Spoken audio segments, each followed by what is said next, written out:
तो सभी इन्वेस्टर्स को एक कंफ्यूजन रहता है कि इन्वेस्ट करने का सही तरीका क्या है। क्या हमें थोड़ा थोड़ा पैसा लगातार इन्वेस्ट करते रहना चाहिए, जैसे 500 या 1000 पर मंथ, जिसे हम एसआईपी कहते हैं, या फिर हम पैसों को सेव करके एक बड़ा अमाउंट राइट टाइम पे एक साथ इन्वेस्ट करें, जिसे हम लमसम कहते हैं, यानी टुकड़ों में पैसा इन्वेस्ट करना एसआईपी, एक साथ ही अच्छा खासा पैसा इन्वेस्ट करना लमसम। तो इन्वेस्ट करने का इन दोनों में से बेस्ट तरीका कौन सा है, एसआईपी है या लमसम है। और हम ये भी पता करेंगे कि इन्वेस्ट करने का बिल्कुल राइट टाइम कब होता है और इनमें से कौन सा तरीका किन लोगों के लिए अच्छा रहेगा। दोस्तों, इस वीडियो में आपकी कंफ्यूजन को बिल्कुल ही आसान भाषा में एग्जाम्पल और स्टोरीज के द्वारा दूर करेंगे, ताकि हर कोई इसे समझ सके और इसका फायदा उठा सके। इस वीडियो में हम दो स्टोरीज से इन दोनों चीजों को समझेंगे। पहली कहानी 1992 की है, जो कि दो दोस्तों की है। पहले दोस्त का नाम है राहुल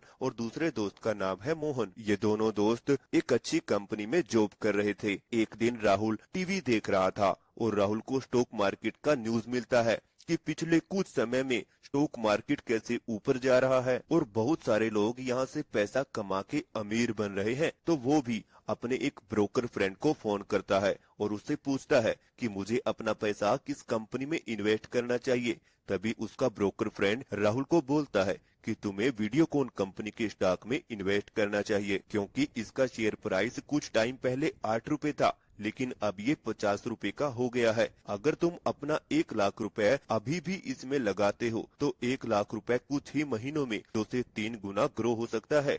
तो इसीलिए राहुल अपना सबसे पहला इन्वेस्टमेंट करता है और वीडियोकॉन कंपनी के स्टॉक में वो 1 लाख रुपए डायरेक्ट इन्वेस्ट कर देता है, यानी लमसम कर देता है। और 2 से 3 दिन बाद राहुल मोहन से मिलता है और वह मोहन को बताता है कि मैंने कुछ दिन पहले किसी स्टॉक में इन्वेस्ट किया था और जब इसका प्राइस 50 रुपए था और उसके इन्वेस्टमेंट करने के बाद ये 55 रुपए हो गया। लेकिन मोहन को इसमें थोड़ी सी गड़बड़ लगती है और इसीलिए वो कुछ इन्वेस्टमेंट की किताबें पढ़ता है, जिसको पढ़ के वो डिसाइड करता है कि वो म्यूचुअल फंड में एसआईपी करेगा। और मोहन 1000 रुपए की एसआईपी सेट करता है एक normal large cap mutual fund में, जिसका रिटर्न सेंसेक्स के इंडेक्स जितना होता है। और दूसरी तरफ राहुल देखता है कि उसका स्टॉक काफी तेजी से ऊपर जा रहा है और वो ये देख के और भी ज्यादा इन्वेस्ट करने का प्लान बनाता है और राहुल 2 लाख रुपए और एक साथ लमसम म्यूचुअल फंड में इन्वेस्ट कर देता है। यानी कि राहुल ने अभी तक टोटल 3 लाख रुपए इन्वेस्ट कर दिए हैं, वो भी लमसम मेथड से, यानी 1 लाख रुपए वीडियोकॉन डायरेक्ट स्टॉक में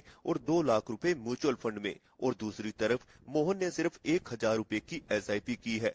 अब राहुल ने एसआईपी इसलिए नहीं की क्योंकि उसे ऐसा लगता है कि जब हम एक बार एसआईपी सेट कर दें तो हमें उसे एमआई की तरह हमेशा पे करना पड़ता है। लेकिन वहीं मोहन को यह सब बातें पता थी कि जब आप चाहो एसआईपी को स्टॉप कर सकते हो। जितना भी पैसा आपका इन्वेस्ट हुआ होता है वो हमेशा बढ़ता रहता है।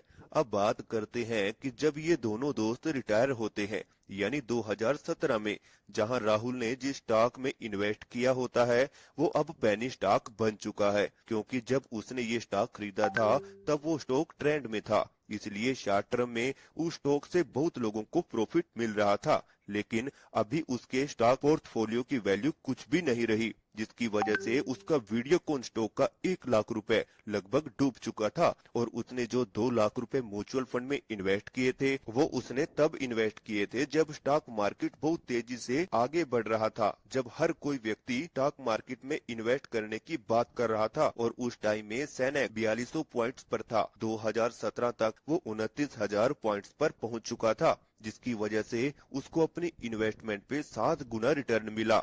मतलब उसका बचा हुआ 2 लाख का इन्वेस्टमेंट अभी 14 लाख में ग्रो हो चुका है। अब आपको ये सुनने में तो अच्छा लग रहा होगा, लेकिन उसको ये रिटर्न कमाने में 25 साल का टाइम लगा, तो इसलिए उसका कंपाउंडिंग रिटर्न 8% का होता है, जो कि बहुत बुरा है। लेकिन वहीं जो मोहन ने अपनी 1000 की एसआईपी सेट की थी, जो 25 साल में 3 लाख रुपए टोटल होती है, और वो 3 लाख का इन्वेस्टमेंट 25 साल बाद 32 लाख बन जाता है, जो होता है 15% का रिटर्न। अब जैसा कि आपको पता है इन दोनों दोस्तों ने सेम ही टाइम पर इन्वेस्टमेंट शुरू किया था और दोनों ने सेम 25 साल तक इन्वेस्टमेंट किया। एक तो 8% का रिटर्न कमाता है और दूसरे को 15% का रिटर्न मिलता है। तो अगर हम आपसे पूछें कि इन दोनों में से कौन सा ऑप्शन अच्छा है, तो आप सभी एसआईपी को बेस्ट ऑप्शन कहेंगे। लेकिन इससे पहले हम अपनी दूसरी स्टोरी की बात करते हैं, जिससे आपको ये समझने में थोड़ी सी और आसानी होगी, और फिर हम इन दोनों को आपस में कंपेयर करेंगे और देखेंगे कि कौन सा ज्यादा अच्छा है। तो ये बात है 2008 की, जहां हम अजय और विजय की बात करेंगे। तो इन दोनों दोस्तों को इनके पेरेंट्स से 2 लाख रुपए मिलते हैं और अजय तुरंत ही इन पैसों से एक बाइक खरीद लेता है 1,90,000 रुपए की, और उनसे एंजॉय करने लगता है। और वहीं उसे उसके पिता से एक सलाह मिलती है कि उसे अपने बाकी के बचे हुए 10,000 रुपए को कहीं इन्वेस्ट कर देना चाहिए, या उसे कोई एफडी या एसआईपी कर लेनी चाहिए। और वो तुरंत ही 5,000 रुपए की एसआईपी कर लेता है। और दूसरी तरफ विजय स्टॉक मार्केट की न्यूज देख रहा था कि स्टॉक मार्केट क्रैश हो गया है और कई लोगों को जॉब से निकाल दिया जा रहा है और सेनेक्स का ग्राफ भी काफी नीचे चला गया है और ऐसा कहा जा रहा है कि ये और भी ज्यादा नीचे जाएगा। अब विजय ने स्टॉक मार्केट पर काफी बुक्स भी पढ़ी थी और उसे पता था स्टॉक मार्केट में अमीर बनने का रास्ता, और वो ये था कि हमें तब इन्वेस्ट करना चाहिए जब स्टॉक मार्केट नीचे जा रहा हो। और विजय तभी डिसाइड करता है कि वो पैसा मौज मस्ती में नहीं उड़ाएगा और उसकी जगह वो थोड़ी रिसर्च करता है और अच्छे स्टॉक ढूंढने की कोशिश करता है। लेकिन उसे कुछ भी समझ नहीं आता कि कौन से स्टॉक में इन्वेस्ट करना अच्छा रहेगा।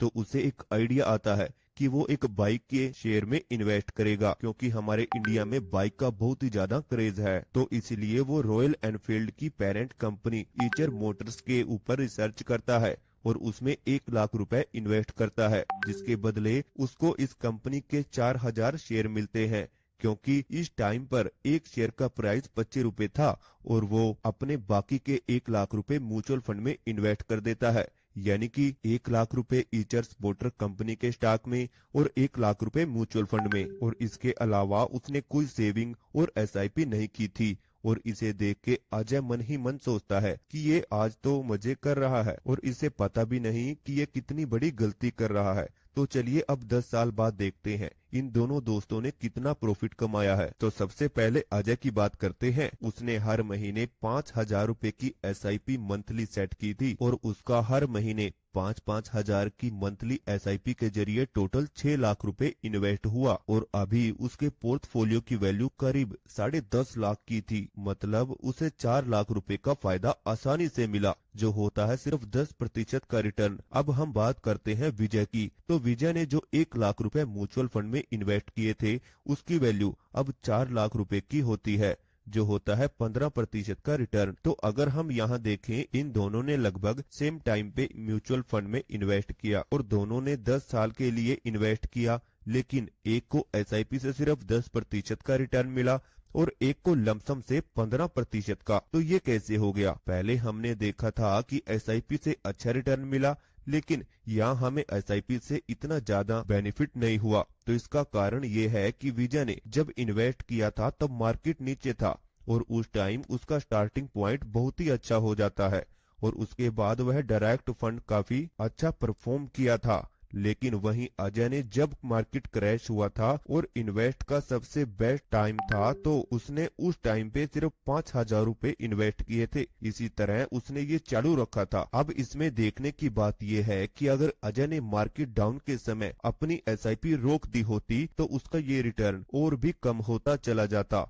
और वहीं विजय ने जो बाइक की कंपनी के शेयर खरीदे थे, उसे उसकी जिंदगी ही बदल गई, क्योंकि वो कंपनी का एक शेयर 25 रुपए से बढ़कर करीब 3,000 रुपए पर पहुंच गया था, जिससे उसका 1 लाख रुपए का इन्वेस्टमेंट 1 करोड़ से भी अधिक बन गया और वो अपने 1% डिविडेंड एसआईपी करते हुए अपनी लाइफ एंजॉय कर रहा था। और दोस्तों, अगर इसमें उसने थोड़ा थोड़ा करके एसआईपी किया होता तो ये रिटर्न बहुत ही कम होता, क्योंकि ये स्टॉक टाइम के साथ ऊपर जा रहा था। तो इससे हमें सीख यह मिलती है कि लमसम करके हमें एक बहुत ही अच्छी रिवार्ड मिल सकती है और वो सही समय पे सही कंपनी में इन्वेस्ट करके ही मिलती है। लेकिन यहाँ पर सबसे ज्यादा रिस्क भी होता है और यहाँ आपका सारा पैसा जीरो भी हो सकता है। स्टॉक मार्केट में अगर आप बिना नॉलेज के लमसम करते हैं तो आपका पैसा डूब भी सकता है, लेकिन अगर आप मार्केट को रिसर्च करके उसमें तब इन्वेस्ट करते हैं जब मार्केट नीचे है और स्टॉक का प्राइस सबसे कम है,